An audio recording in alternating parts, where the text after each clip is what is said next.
I've decided to do the first video version of Tom's Tuesday tips for the Benztown Twitter.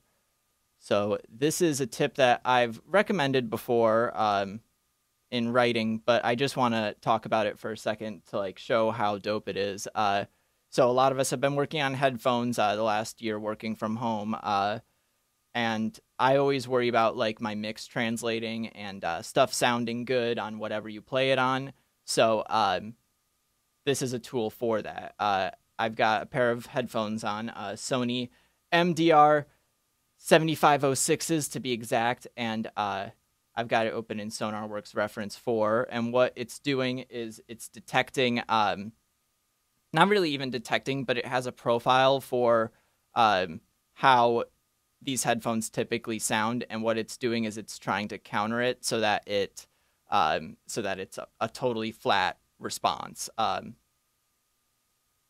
So my rule of thumb is to it really just like especially on headphones, it lowers the bass, it lowers the treble typically, and I just find that I come out with mixes that I wouldn't have done in headphones. So I'm gonna play this piece here to show that, but it just makes me make mixing decisions that I wouldn't have made in headphones.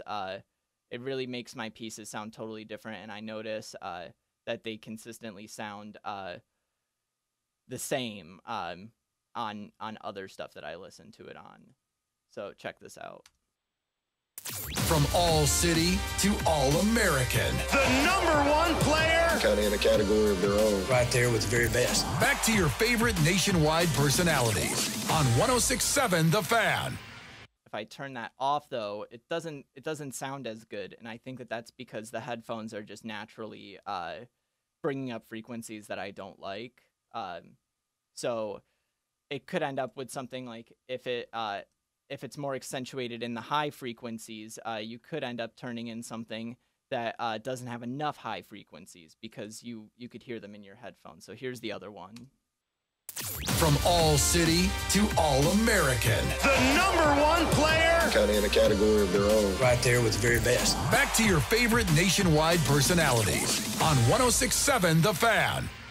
SonarWorks doesn't necessarily make it sound better. It just makes it easier for you to make it sound better, I think. So favorite this tweet, retweet it, share it with your friends, and I'll be back next week with another tip like this.